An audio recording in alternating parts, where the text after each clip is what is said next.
Hello everyone, welcome to the Commerce Achiever platform. आज के session से कंटिन्यू कर रहे हैं ऑडिट में टैक्स ऑडिट। ठीक है, तो आज हम कवर करने जा रहे हैं एक नया टॉपिक टैक्स ऑडिट में। टॉपिक नहीं मतलब कि कुछ फैक्चुअल बातें आज याद करेंगे कि who is covered under the tax audit, किसको किसको कंपलसरी है टैक्स ऑडिट कराना, भाई बच नहीं सकते वो टैक्स ऑडिट से। सो आज के सेशन में ठीक है थोड़ा सा आप रिलैक्स मोड में रह के फैक्चुअल इन्फॉर्मेशन को साथ साथ मेमोराइज करेंगे, क्योंकि मैं चाहती हूँ कि वीडियो सेशन के थ्रू ही आप सेशंस को जो फैक्चुअल इन्फॉर्मेशन है याद करें और रिवीजन कर लिया करें क्विकली। ठीक है, सो हमने कवर किया था कि हम जो सेक्शन टैक्स ऑडिट कर रहे हैं as per section 44A-B, section 44A-B। ठीक है, और ये किन के लिए कंपलसरी है। ठीक है, I will explain in both the languages, not to worry. पहले हम हिंदी में डिस्कस करेंगे and then we conclude in English. ठीक है, फिर इंग्लिश में कॉन्क्लूड करेंगे। ठीक है, सेक्शन 44A-B हमने लास्ट सेशन में डिस्कस किया। हमने डिस्कस किया ऑडिट क्या होती है, हमने डिस्कस किया टैक्स ऑडिट क्या होती है। ठीक है, और इसकी पर्पस क्या है, क्या ऑब्जेक्टिव है टैक्स ऑडिट का। हमने काफ़ी चीज़ें लास्ट सेशन में ब्रीफ आइडिया, एक बेसिक अंडरस्टैंडिंग दी। ठीक है, तो आज का जो सेशन है वो काफ़ी फैक्चुअल रहने वाला है। ठीक है, इसमें देखूंगी डिस्कस करेंगे किनको किनको कंपलसरी है टैक्स ऑडिट कराना। ठीक है, तो चलिए स्टार्ट करते हैं कि देखते हैं सबसे पहले किनको किनको कंपलसरी है टैक्स ऑडिट करना। बहुत ही बारीक चीज़ों को मैं फॉर्मूले के फॉर्म में आपके साथ शेयर करूंगी, बट आई सजेस्ट एग्जाम में आपको जो है पैराग्राफ और वर्डिक्स ही लिखनी होगी। फॉर्मूला सिर्फ आपके माइंड से कोई भी फैक्चुअल बातें मिस ना हो इसलिए। ठीक है, तो सबसे पहले पर्सन की डिफिनीशन इनकम टैक्स एक्ट में बहुत वाइड है और इनकम टैक्स में हमने उसे कवर किया। आपसे रिक्वेस्ट है उसको एक बार देख लेंगे। ठीक है, पर्सन जो कि क्या काम करते हैं, अगर कोई बिजनेस कर रहा है तो better make a formula. 1 second please.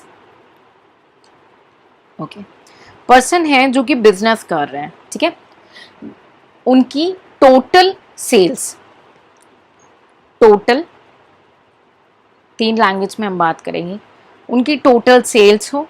ठीक है, या टर्नओवर बोलेंगे हम, या ग्रॉस रिसिप्ट जिसको मैं GR लिख रही हूँ। ठीक है, तो पर्सन जो बिजनेस कर रहा है उनकी टोटल सेल्स या टर्नओवर या ग्रॉस रिसिप्ट जो भी उनके ऊपर एप्लीकेबल हो रही है। ठीक है, ईयर में इन दैट पर्टिकुलर जिस ईयर में हम कर रहे हैं उस पर्टिकुलर ईयर का कैलकुलेट करेंगे। ठीक है, अगर एक्सीड कर रही है, एक्सीड यानी प्लस, तो एक्सीड को हम प्लस बोलते हैं शॉर्टकट में, ₹1 करोड़। ठीक है, अगर एक्सीड कर रही है 1 करोड़, ठीक है, तो उनके ऊपर ऑडिट का प्रोविजन आ जाता है। यानी ये प्रोविजन किन के ऊपर नहीं है, जिनके ऑब्वियसली भाई 1 करोड़ से नीचे आ गई हो। ठीक है, तो अगर कोई पर्सन जो बिजनेस कंडक्ट कर रहे हैं, जो पर्सन है वो क्या कर रहे हैं, बिजनेस कंडक्ट कर रहे हैं, जो भी किसी भी प्रकार का बिजनेस कर रहे हैं, लेकिन उनकी टोटल सेल्स हो या टोटल टर्नओवर हो या ग्रॉस रिसीट हो। ठीक है, इन बिजनेस की, उनके किसकी, बिजनेस की बात हो रही है, एक्सीड कर रहा हो, ज्यादा हो 1 करोड़ से अधिक। लेकिन इसका एक एक्सेप्शन है, इसका एक एक्सेप्शन है कि उनकी वो पर्सन भी होंगे, वो बिजनेस भी कर रहे होंगे। ठीक है, उनकी टोटल सेल्स या टोटल टर्नओवर या ग्रॉस रिसीट 1 करोड़ से ज़्यादा भी होगी, बट उन्हें ऑडिट नहीं कराना होगा। क्यों? मैंने कहा इसका एक एक्सेप्शन है। एक्सेप्शन कौन है? एक्सेप्शन है जब उस पर्टिकुलर पर्सन ने, जो भी पर्सन की डेफिनेशन में फॉल कर रहा है, कोई भी एसएससी हो सकता है। ठीक है, उस पर्सन ने ऑप्ट किया हो प्रिजम्पटिव टैक्सेशन स्कीम। ठीक है,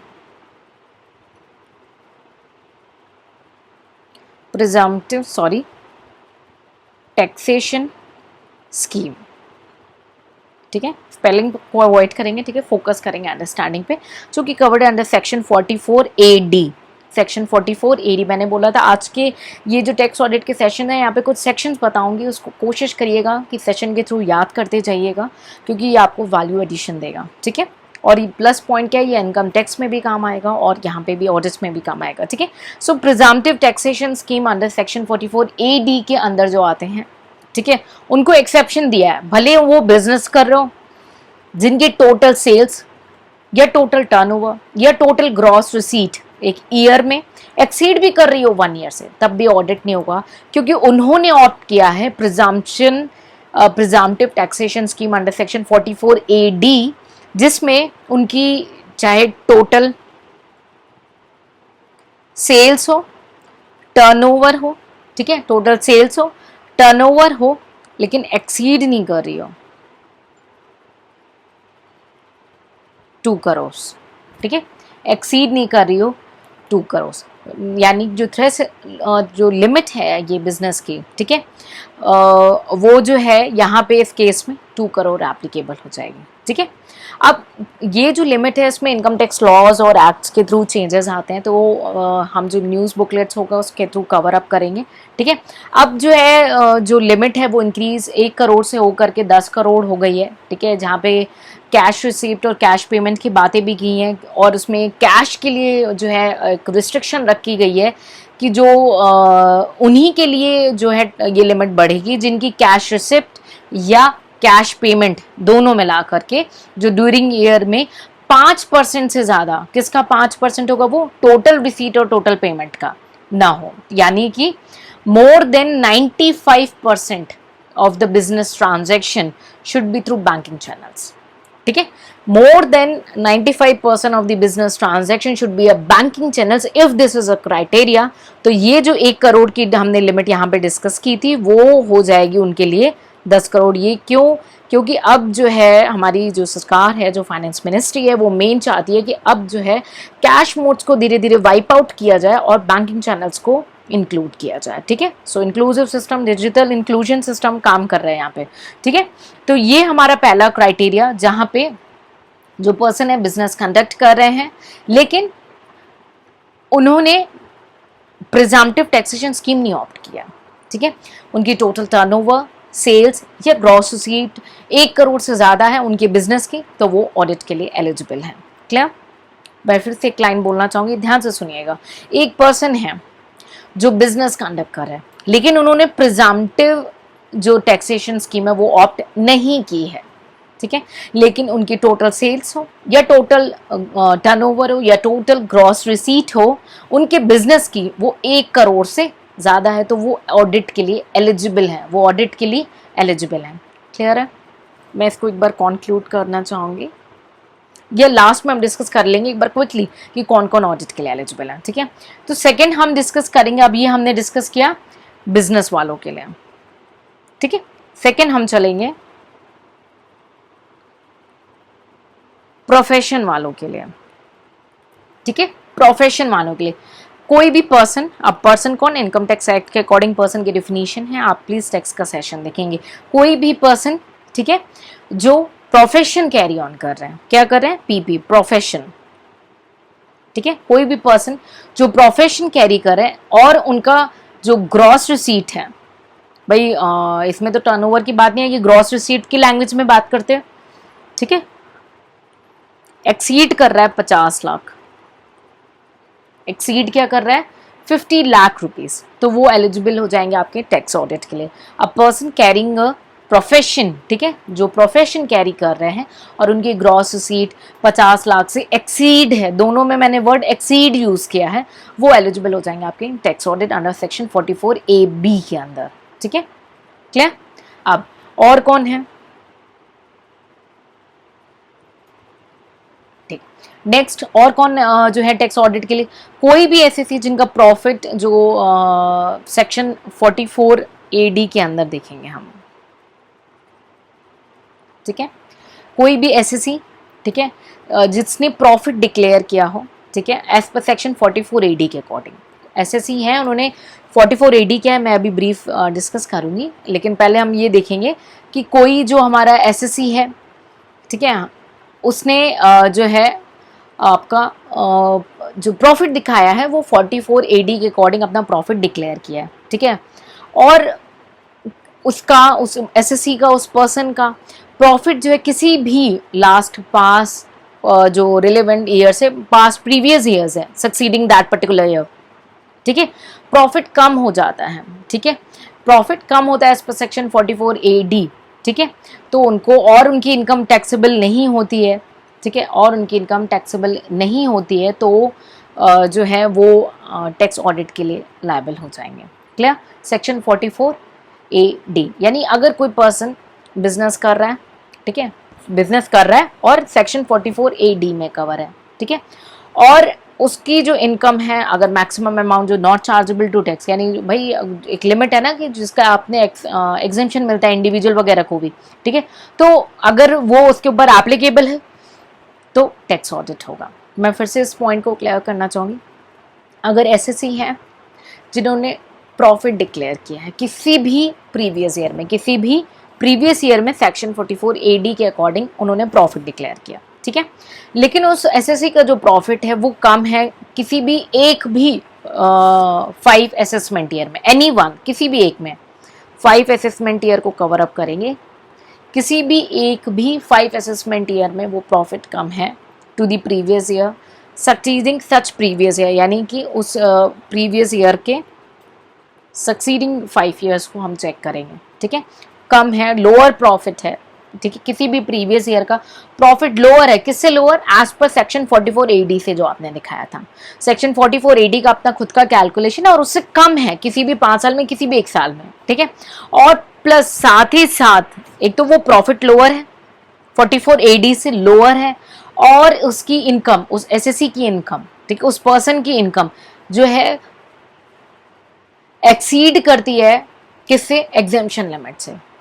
जो एसएससी की इनकम है वो एक्सीड कर रही है एग्जेम्पशन लिमिट से, लेकिन लोअर है उसका profit as per section 44 AD, तो उसकी बुक्स ऑफ अकाउंट को ऑडिट कराना पड़ेगा एग्जेम्पशन लिमिट से, क्योंकि इनकम बढ़ गई है, ठीक है, जो भी 2.5 लाख है, 3 लाख है, उससे एग्जेम्पशन लिमिट से इनकम बढ़ गई है, ठीक है, लेकिन प्रॉफिट जो है वो लोअर है एज पर 44 AD, ठीक है, तो उस केस में एसएससी को ऑडिट कराना होगा एज पर सेक्शन 44 AB के अंदर। क्लियर?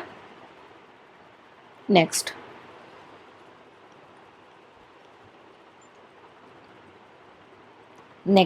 ओके, अगर एसएससी ने जो है प्रिजम्पटिव टैक्सेशन स्कीम की जो है बेनिफिट ऑप्ट किया है, और इसी में हम इसको ऐड ऑन कर सकते हैं थर्ड पॉइंट में कि अगर प्रिजम्पटिव टैक्सेशन स्कीम को ऑप्ट किया है एसएससी ने, और उसके बाद कुछ समय के बाद वो ऑप्ट आउट कर ले रहा है, यानी प्रिजम्पटिव टैक्सेशन स्कीम का जो बेनिफिट था 44 AD का, उससे बाहर निकल आते हैं, उस स्कीम के बेनिफिट से बाहर निकल आते हैं, ठीक है, तब क्या वो एसएससी दोबारा प्रिजम्पटिव टैक्सेशन स्कीम का बेनिफिट नहीं उठा पाएंगे कम से कम 5 साल के लिए, 5 असेसमेंट ईयर के लिए कम से कम वो एसएससी एलिजिबल नहीं होंगे कि वो दोबारा से प्रिजम्पटिव टैक्सेशन, यानी अगर एक बार निकले तो 5 साल के लिए तैयारी करके निकलिएगा।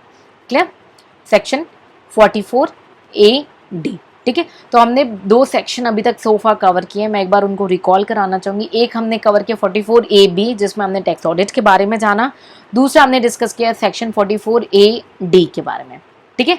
44 AD में मैं आपको 2 पॉइंट यहाँ पे याद दिलाना चाहूँगी। एक, जो पर्सन जो बिजनेस कंडक्ट करते हैं वो सेक्शन 44 AD में कवर है हमारे, ठीक है, तो जो पर्सन सेक्शन 44 AD में कवर है उनकी टोटल रिसीट, सेल्स या ग्रॉस रिसीट, ठीक है, बिजनेस की उनके अगर 2 करोड़ से ज़्यादा, क्योंकि इसका हमने एक्सेप्शन यहाँ पे कवर किया था, सॉरी 2 करोड़ से ज़्यादा है तो वो टैक्स ऑडिट के लिए एलिजिबल हो जाएंगे।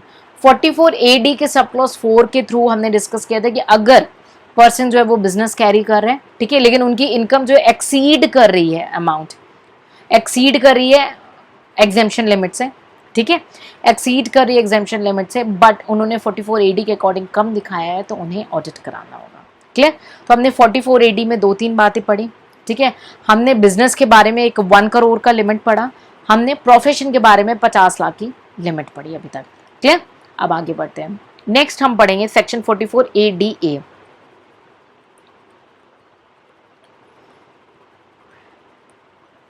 सेक्शन 44 ADA ये भी एक तरीके का प्रिजम्पटिव जो है आपका टैक्सेशन स्कीम है, ठीक है, लेकिन ये है प्रोफेशंस वालों के लिए, ये है AD बिजनेस वालों के लिए था 44 और अदर क्लास, ADA हमारे जो है प्रोफेशन वालों के लिए कुछ स्पेसिफाइड जो प्रॉफिट और गेन कर रहे हैं प्रोफेशन में, ठीक है, और वो दिखाना चाहते हैं लोअर प्रॉफिट, और एज पर दी प्रिजम्पटिव टैक्सेशन में क्या होता है, कमती प्रॉफिट दिखाते हैं, लोअर प्रॉफिट दिखाते हैं, तो प्रिजम्पटिव टैक्सेशन में क्या होता है, आप कम प्रॉफिट दिखा करके अपने बैलेंस जो है, बट आपने ये भी ध्यान देना कि आपकी जो इनकम है वो exemption limit, basic exemption limit, यानी जो amount not chargeable to tax है उससे ज़्यादा नहीं होनी चाहिए, ठीक है। तो अगर इनकम अमाउंट ज़्यादा है, ठीक है, और आप 44 ADA ऑप्ट कर रहे हैं और आपकी इनकम एक्सीड कर रही है एग्जाम्पशन लिमिट से, ध्यान दीजिएगा, एक्सीड कर रही है एग्जाम्पशन लिमिट से, तो आपको ऑडिट कराना पड़ जाएगा। क्लियर? तो प्रिजम्पटिव जो टैक्सेशन स्कीम है हमारा 44 AD का, ठीक है, ये जनरली जो है ना, जो हमारे छोटे छोटे प्रोफेशंस चलते हैं उनको बेनिफिट प्रोवाइड करने के लिए है। पर्सन जो है, जो रेसिडेंट हैं, वही इस सेक्शन का बेनिफिट उठा सकते हैं। कौन कौन से प्रोफेशन जो हैं प्रिजम्पटिव टैक्सेशन स्कीम का बेनिफिट उठा सकते हैं? 44 ADA के अकॉर्डिंग लीगल सर्विसेज हैं हमारी, मेडिकल है, इंजीनियरिंग या आर्किटेक्ट सर्विस है, अकाउंटेंसी है, टेक्निकल कंसल्टेंसी है, इंटीरियर डेकोरेटर, इंटीरियर डेकोरेशन की सर्विस है, और कोई भी प्रोफेशन जिसको CBDT ने स्पेसिफिकली मेंशन किया, ठीक है, by any circular and all, ठीक है। 2001 और 2002 के अमेंडमेंट के थ्रू, ठीक है, सेक्शन 44 AD जो है उसने ये मेंशन कर दिया स्पेसिफिकली कि भाई इसका बेनिफिट केवल इंडिविजुअल को और partnership firm other than LLP को ही मिलेगा, ठीक है, वो भी जो LLP वही जो डिफाइंड है as per section 2 of LLP act, ठीक है। सो इंडिविजुअल को मिलेगा, partnership firm other than LLP, ठीक है, सिर्फ 2 कैटेगरी के पर्सन्स को बेनिफिट मिलेगा 44 AD का, प्लस लिमिटेड प्रोफेशन है उन्हीं को मिलेगा 44 AD का बेनिफिट। और ये अगर एग्जेम्पशन लिमिट से इनकी इनकम होती है ज़्यादा तो इनको अपनी बुक्स ऑफ अकाउंट्स को ऑडिट कराना होगा। क्लियर? नेक्स्ट प्रोविजन को डिस्कस करेंगे कि अगर पर्सन, मैंने आपको ऑलरेडी बताया कि भाई एक तो आपने प्रिजम्पटिव जो बेनिफिट ऑप्ट किया है और आप उसको निकल आते हो तो आप दोबारा 5 साल के लिए नहीं जा सकते। ये एक एक्स्ट्रा फॉर्डर मैंने आपको बताया कि एक्स्ट्रा पॉइंट बताया, ठीक है। और मैंने आपको जो है लिमिट अभी तक बताई 1 CR की, 2 CR की, ठीक है, और कैश की लिमिट मैंने 10 CR की बता दी, प्लस 50 लाख की मैंने प्रोफेशन में बताई, ठीक है। तो ये सारी चीज़ें स्टूडेंट एग्जाम हॉल में कंफ्यूज करते हैं, इसलिए मैं आपको यही कंफ्यूज करी, क्योंकि जितनी कंफ्यूजन है, जितनी प्रॉब्लम्स हैं, जितनी मिस्टेक्स हैं, वो यहाँ करनी है, एग्जाम हॉल में नहीं करनी है, ठीक है। दोबारा मौका नहीं मिलेगा, बहुत कम ही बच्चे हैं जो उस एग्जाम हॉल तक पहुँच पाते हैं, ये वही हैं जो सारी गलतियां घर पे करना पसंद करते हैं, ठीक है।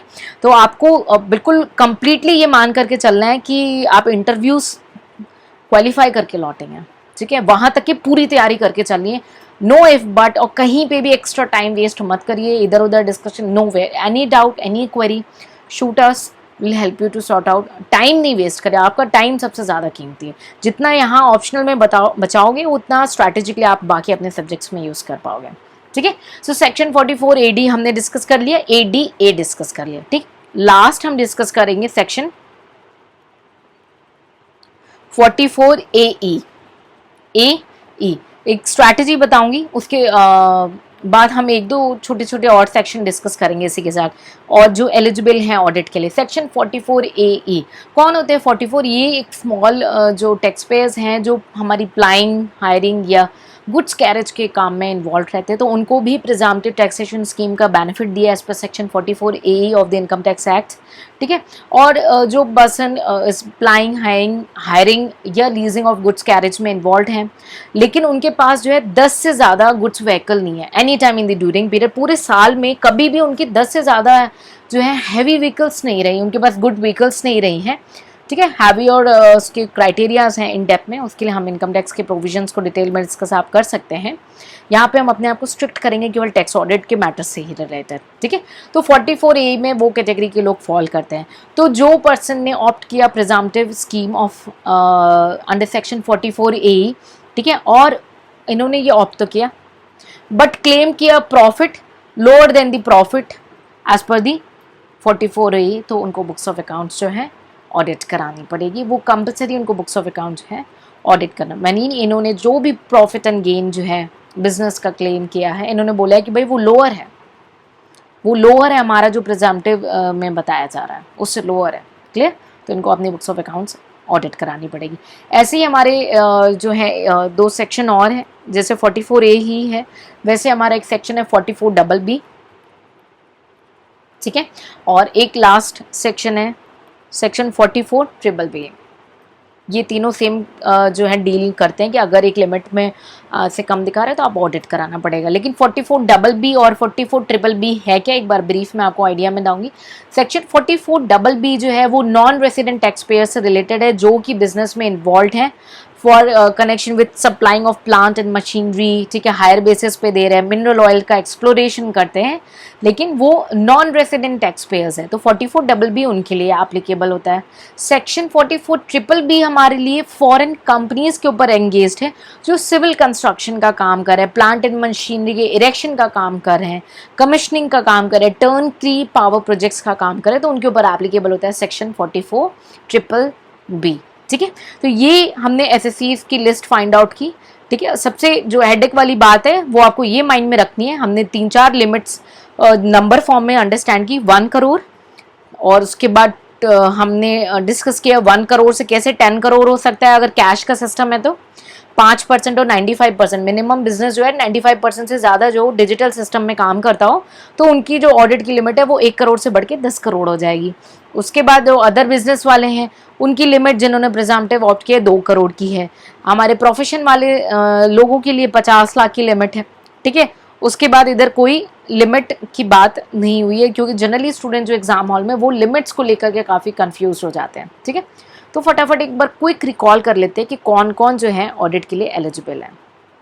ठीक है, सबसे पहले पर्सन जो बिजनेस कंडक्ट कर रहे हों, मैं पर्सन नहीं लिखूंगी, सिर्फ मेन पॉइंट लिखूंगी, पर्सन जो बिजनेस कंडक्ट कर रहे हों लेकिन जिन्होंने प्रिजम्पटिव अभी जो स्कीम है वो ऑप्ट नहीं की हो। ध्यान रखिएगा, प्रिजम्पटिव स्कीम ऑप्ट नहीं की हो उन पर्सनस की बात करी हो जो बिजनेस कर रहे हैं। ठीक है, जिनका टोटल सेल्स या gross receive, total gross receive या टोटल टर्नओवर जो है वो किससे ज़्यादा हो, एक्सीड कर रहा हो 1 CR, उनको ऑडिट करानी होगी। क्लियर।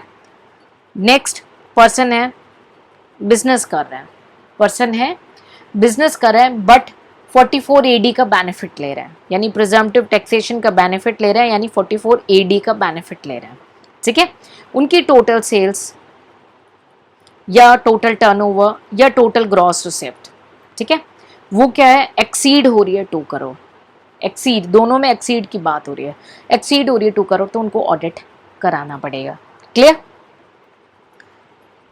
फिर हम बात करें पर्सन जो बिजनेस कवर कर रहे हैं,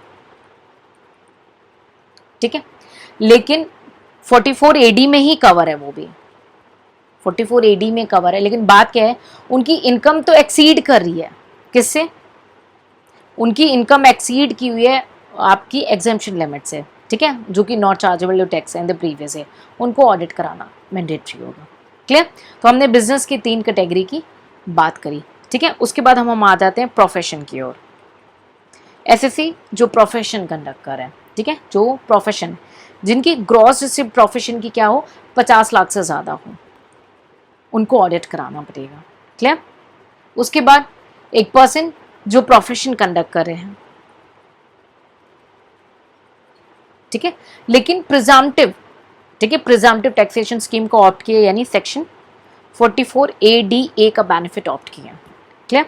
तो अगर जो है 44ADA का बेनिफिट ऑप्ट किए हैं, प्रिजम्पटिव टैक्सेशन स्कीम में फॉल कर रहे हैं, ठीक है, तो उनको ऑडिट कराना पड़ेगा, प्रोवाइडेड वो क्लेम कर रहे हैं कि उनका जो प्रॉफिट आया है या जो भी गेन आया है प्रोफेशन से वो लोअर है, इनका जो प्रॉफिट है वो लो है, किसके अकॉर्डिंग, वो लो है जो भी प्रिस्क्राइब्ड लिमिट थी अंडर प्रिजम्पटिव टैक्सेशन स्कीम उससे लो है, but lower under presumptive taxation scheme, इसके अकॉर्डिंग जो भी आ रहा होगा उससे लो है उनकी इनकम, बट एक्सीड कर रही है उनकी एग्जेम्पशन लिमिट से। ठीक है, एक्सीड कर रही है उनकी एग्जेम्पशन लिमिट से, तो उनको टैक्स ऑडिट कराना पड़ेगा। 5 छठे में आते हैं हमारे जो पर्सन, कौन कौन से जो बिजनेस में हैं लेकिन फॉल करते हैं 44AD या 44AD हो गया, 44AE हो गया आपका, 44BB हो गया और 44BBB हो गया। आप कहेंगे ये रिपीट क्यों किया, ये इसलिए क्योंकि हमने डिस्कस किया कि भाई ये सारे लोग ही, ताकि आपको याद करने में इजी थे, आप मिस ना करो कि ये सारे लोग जो हैं वो प्रॉफिट हो या गेन हो अपने बिजनेस से वो लोअर कैलकुलेट कर रहे हैं, वो बोल रहे हैं ये लोअर है then to the prescribe limit. ठीक है, जो भी प्रिस्क्राइब लिमिट है हमारी प्रिजम्पटिव टैक्सेशन स्कीम के अंदर उससे उनका जो इनकम है वो लोअर है। Clear? So let's quickly recall and conclude in the other languages. Who all are eligible and who are covered under the tax audit? There are following categories who are compulsory to conduct the audit and under the income tax law. So first is the person. Once again, okay. So these are the person who carry on the business. Okay, if his or her that business total sales or total turnover or total gross receipt, whatever may be, in a year, for a year, exceeds rupees 1 crore, exceeds rupees 1 crore. So उनके ऊपर audit applicable है. That means this provision specifically not applicable to the persons who opt for the presumptive scheme as per section 44 AD. ठीक है, as per section 44 AD, यानी ये 1 करोड़ उन्हीं के लिए चेक की जाएगी, सॉरी, लेकिन पहले प्रिजम्पटिव वालों को अलग कर लेंगे, फिर बैलेंस वालों में 1 करोड़ चेक करेंगे. ठीक है, सो this is not applicable to the SSC who are for the presumptive taxation under 44 AD और उनका जो टर्नओवर है वो एक्सीड नहीं करा 2 करोड़ से, प्रिजम्पटिव है और 2 करोड़ से कम है तो नहीं एप्लीकेबल होगा. ठीक है, ऑडिट नहीं करानी पड़ेगी. पहले हमें ये देखना है कि एसएससी प्रिजम्पटिव ऑप्ट कर रहा है कि नहीं. और अगर नहीं ऑप्ट कर रहे हैं तो 1 करोड़ की लिमिट है, अगर ऑप्ट कर रहे हैं तो 2 करोड़ की लिमिट है. 2 करोड़ से कम है ऑडिट नहीं होगा, 2 करोड़ से ज्यादा है ऑडिट होगा. क्लियर? देन एक 1 value addition point.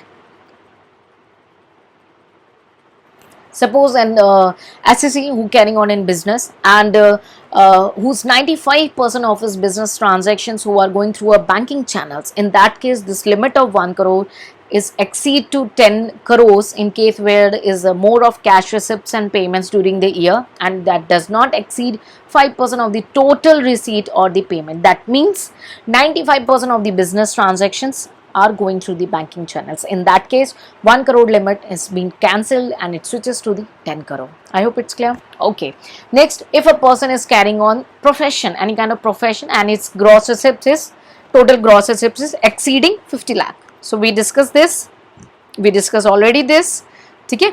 And now profession whose gross receipt exceed 50 lakh are going to be get their books of account audited. Next, when the SSC who declare the profit for any previous year according to section 44 AD, ठीक है, as per section 44 AD, ठीक है, and he decreases the profit in any one of the 5 assessment year relevant to the previous year, ठीक है, and which is that previous year which is lower than the profit as per the section 44 AD, ठीक है, the amount is lower than 44 AD but exceed the exemption limit, which is not chargeable to tax. That means exemption limit exceed the exemption limit but lower than as per the presumptive taxation, they get their books of account get audited. Clear? This is business 44 AD whose income is high. Okay, income is high as per the exemption limit but less than presumptive scheme. Clear? Next, if an SSC who opt for the presumptive taxation scheme, okay, it's a further point who opt out from the scheme, means and they want to regain their energy and get back into the scheme, they are not allowed to do so at least for the 5 assessment year. So you have to be planned ahead for the 6 year at least. Okay.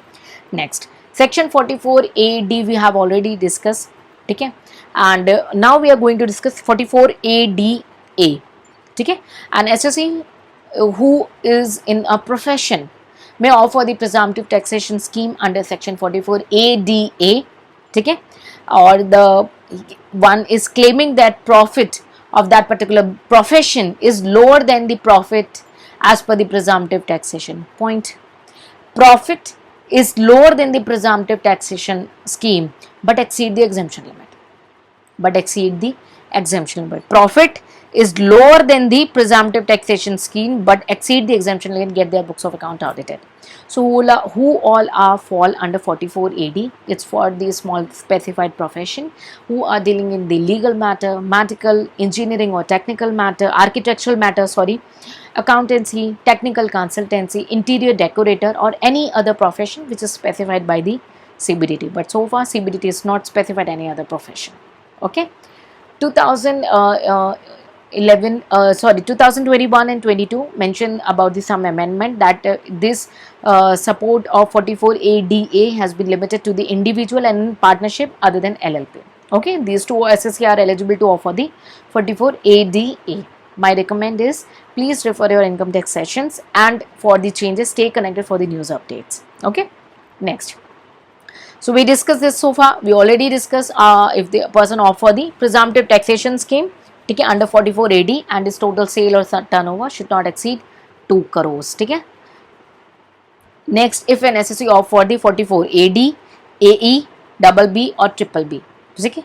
So who are in AE means an SSC who is in dealing with the good carriages. ठीक है. And double B is in the your foreign business people. ठीक है, applicable to non-resident taxpayer, and triple B is for the foreign companies. Okay, so these are eligible to be audited if they claim that their profits and gains from the business are lower than the prescribed limit under the respective presumptive scheme. Clear? So let's conclude in the other languages quickly. So business, a person carrying on business, okay, but not opt for the presumptive taxation scheme whose total sale, turnover or total gross receipt exceed to 1 crore is get their books of account audited, or 10 crore if the banking channel is more than 95%. Clear? Next, again a business who is carrying on a presumptive scheme under section 44AD, okay, whose total turnover, total sales or total gross receipts in a business exceed 2 crore, then gets their books of account audited. Okay, again section 44AD, same, a person carrying on business, okay, who covered under section 44AD, okay, whose income exceed the maximum amount which is not chargeable to tax, that means whose income exceed the exemption limit, get their books of account audited. Clear? Next, profession. Okay, so a person carrying on profession whose gross receipts exceed 50 lakh, get their books of account audited. ठीक है, उसके बाद again in the profession where the person offer the presumptive taxation scheme under 44ADA. So person carrying on profession and opt for the 44ADA, eligible for 44ADA, ठीक है, and they claim that their profit or gain from the profession are lower than the prescribed limit as per the scheme, presumptive taxation scheme, but and income exceed the maximum amount not chargeable to tax. ठीक है, they claim that their profit and gain from profession are lower as per the scheme, but their income exceed the maximum amount of exemptions, they get their books of account audited. And all the SSCs who fall under 44AD, 44AE, double B and triple B, they claim that their profit and gain from the business are lower. Points to be noted, I didn't return here 44ADA, so do not confuse, it's not here. Okay, so a person who claims that their profit and gain from business are lower than prescribed limit under respective scheme, they say just my income is lower, it's not about exemption limit, just my income is lower as per the scheme, so get their books of account audited. I hope this session is very, very factual, and I hope I help you to understand each and every bit. But my personal request is please go once with the book also. जो आपसे request है कि session के दौरान book को भी refer करेंगे, और जो भी हम सेशन कंडक्ट कर रहे हैं एक सेशन में आपको अंडरस्टैंड करना है, नेक्स्ट विद इन 24 आवर्स में इसका रिवीजन करके जितनी भी फैक्चुअल इन्फॉर्मेशन है, पहली अंडरस्टैंडिंग देन मेमोराइजेशन, बिना अंडरस्टैंडिंग के मेमोराइजेशन नहीं करेंगे, आपसे रिक्वेस्ट है, क्योंकि उसमें रॉन्ग मेमोराइजेशन होता है.